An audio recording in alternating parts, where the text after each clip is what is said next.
సమరం న్యూస్ ఛానల్కు స్వాగతం.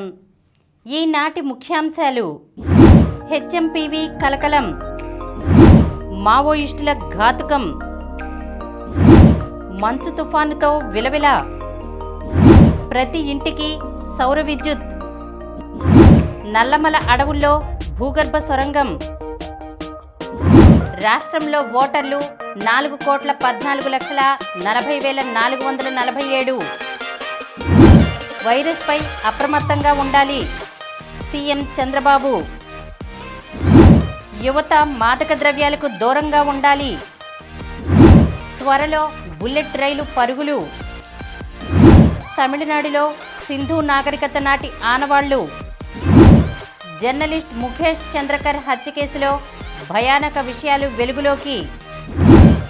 బరువును తగ్గించే నానబెట్టిన బాదం పప్పు. ఈరోజు వార్తలను చూద్దాం. హెచ్ఎంపీవీ కలకలం. చైనాలో ఇటీవల కలకలం సృష్టిస్తున్న హ్యూమన్ మెటాన్యూమో వైరస్ మన దేశంలోకి విస్తరించింది. కర్ణాటక, గుజరాత్, తమిళనాడులో సోమవారం తొలి కేసులు వెలుగు చూశాయి. అయితే దీనిపై ప్రజలు ఎంతమాత్రం ఆందోళన చెందవద్దని, ఇది పాత వైరసేనని కేంద్ర ప్రభుత్వం భరోసా ఇస్తోంది. బెంగళూరులోని 2 చిన్నారులకు ఈ వైరస్ సోకినట్లు ఓ ప్రైవేట్ ఆసుపత్రిలో గుర్తించారు.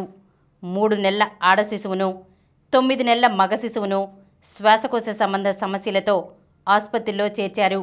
వీరిలో హెచ్ఎంపీవీ ఉన్నట్లు సాధారణ ఆరోగ్య పరీక్షల నివేదికల్లో బయటపడింది. 3 నెలల చిన్నారి ఇప్పటికే ఆసుపత్రి నుంచి డిశ్చార్జ్ కాగా, మరో చిన్నారి కోలుకుంటున్నట్లు ఆసుపత్రి వర్గాలు వెల్లడించాయి. దేశంలో తొలి హెచ్ఎంపీవీ కేసులు ఇవేనని భారతీయ వైద్య పరిశోధనా మండలి ప్రకటించింది. చెన్నైలో 2 శిశువులకు ఈ వైరస్ సోకినట్లు నిర్ధారణ అయింది. జ్వరం, జలుబు, దగ్గుతో చేట్పేట్ గిండిలోని ప్రైవేట్ ఆసుపత్రిలో చేరిన వీరి నుంచి నమూనాలను సేకరించి పరీక్షించగా ఈ విషయం తేలినట్లు సంబంధిత వర్గాలు పేర్కొన్నాయి. హెచ్ఎంపీవీ వైరస్కు సంబంధించిన ముఖ్య విషయాలను డాక్టర్ సమరం గారు వివరించారు. దీనికి సంబంధించిన సమాచారాన్ని సమరం హెల్త్ ఛానల్లో వీక్షించండి. మావోయిస్టుల ఘాతుకం. ఆపరేషన్ కగార్లో పైచేయి సాధిస్తూ వస్తున్న భద్రతా బలగాలపై మావోయిస్టులు అనూహ్యంగా పంజా విసిరారు. ఛత్తీస్గఢ్లోని బీజాపూర్ జిల్లాలో సోమవారం జవాన్లు వెళ్తున్న వాహనాన్ని ఐఈడీతో పేల్చివేశారు. ఈ ఘటనలో మొత్తం 9 మంది మరణించారు. వీరిలో 4 డిఆర్జీ జవాన్లు కాగా, 4 బస్తర్ ఫైటర్స్ జవాన్లు, 1 వాహన డ్రైవర్గా వెళ్లిన సాధారణ పౌరుడు. ఈ పేలుడు జరిగిన అంబేలి గ్రామం గతంలో మావోయిస్టులకు వ్యతిరేకంగా పోరాడిన సల్వాజుడం ఆరంభమైన ప్రాంతం కావడం గమనార్హం. నారాయణపూర్, దంతెవాడ, బీజాపూర్ జిల్లాల పరిధిలోని అబూజ్మడ్లో 3 రోజులుగా మావోయిస్టు వ్యతిరేక ఆపరేషన్ జరుగుతోంది. ఈ కూంబింగ్లో పాల్గొన్న బలగాలు 12 వాహనాల్లో తిరిగి వస్తుండగా ఈ ఘటన చోటు చేసుకుంది. పెట్రోలింగ్ వాహనం, బాంబు నిర్వీర్య దళం వాహనాల తనిఖీ తర్వాత బలగాల వాహనాలు వెళుతుండగా మావోయిస్టులు ఐఈడీని పేల్చివేశారు. కాన్వాయ్లోని 7 వాహనాలు వెళ్ళాక 8వ వాహనం పేలుడు ధాటికి తునాతునకలైంది. తర్వాతి వాహనాలు సురక్షితంగా ఉన్నాయి.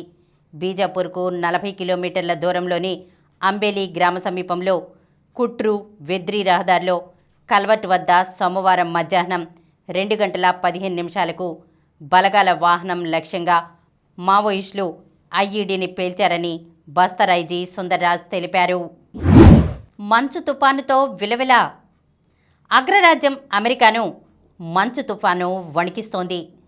పలు రాష్ట్రాల్లో 10 ఏళ్ల తర్వాత ఈసారి అత్యధికంగా మంచు కురుస్తోంది.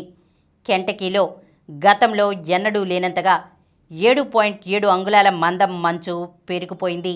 భారతీయులు అధికంగా ఉండే న్యూజెర్సీకి 2 రోజుల పాటు తుఫాను ముప్పు పొంచి ఉందని వాతావరణ శాఖ హెచ్చరించింది. ప్రతి ఇంటికి సౌర విద్యుత్.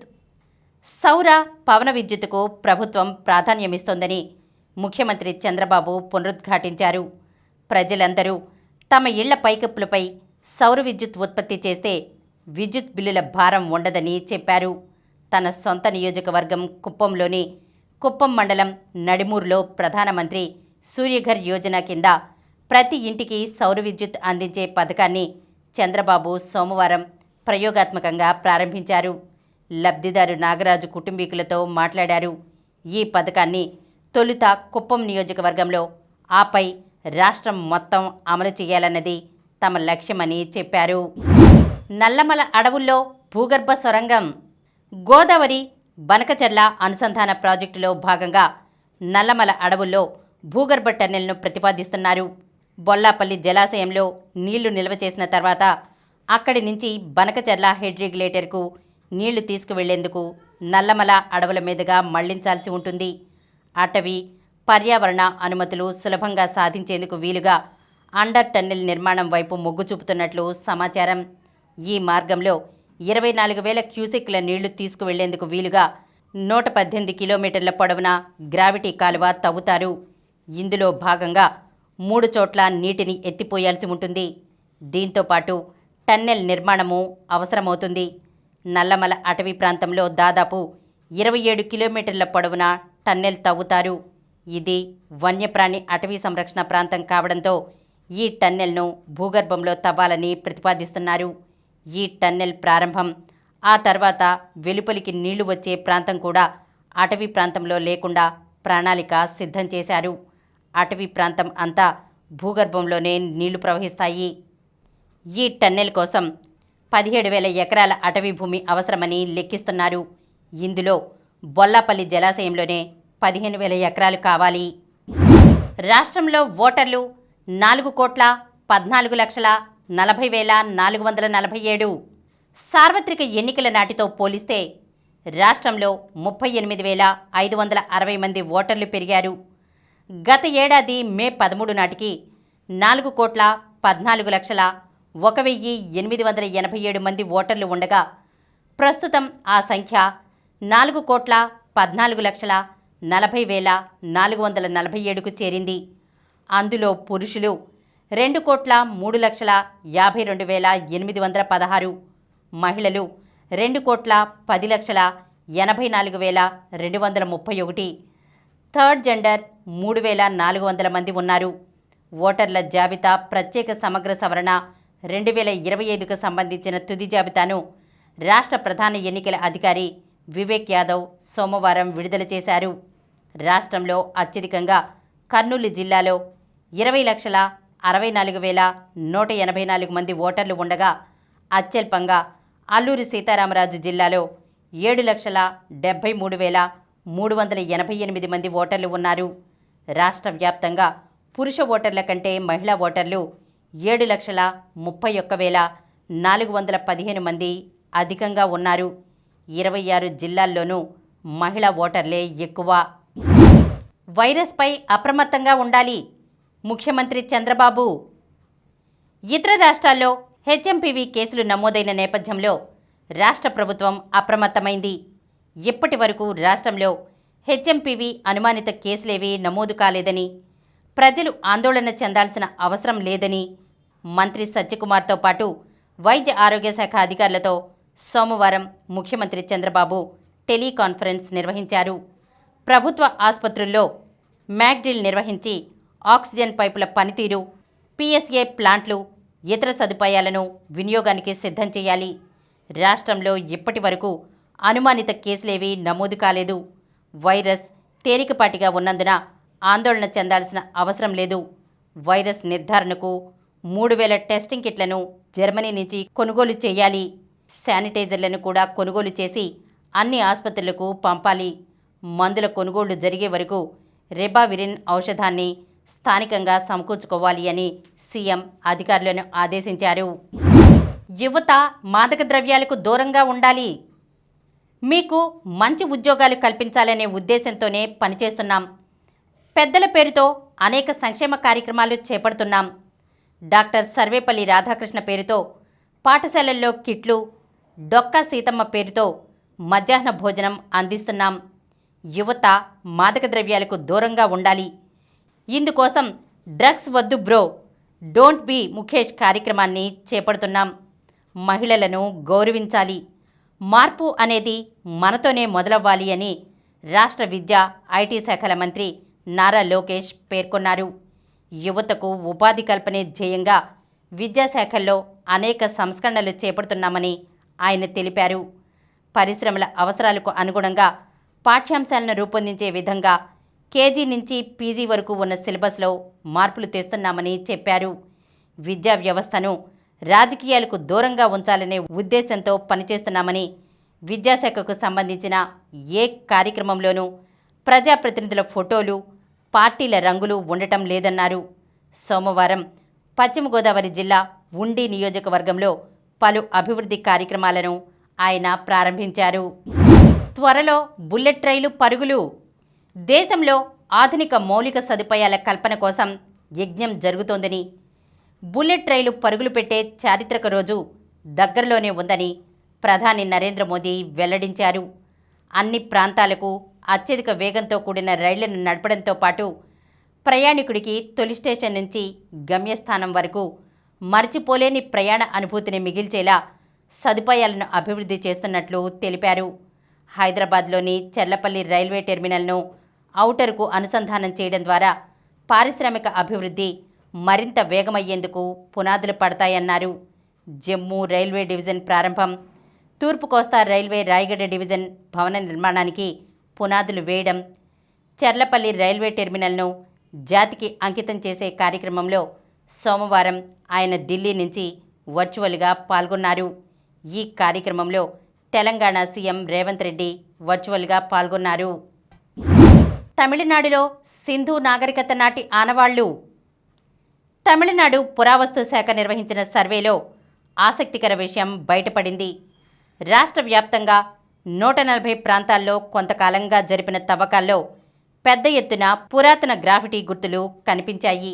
వాటిలో 90% సింధులోయ నాగరికత కాలం నాటివని ఆ శాఖ నిర్ధారించింది. బాణం, త్రికోణం, పూలు, చేప తదితర ఆకృతుల్లో ఉన్న 15,184 గుర్తుల్ని పరిశోధకులు పరిశీలించారు.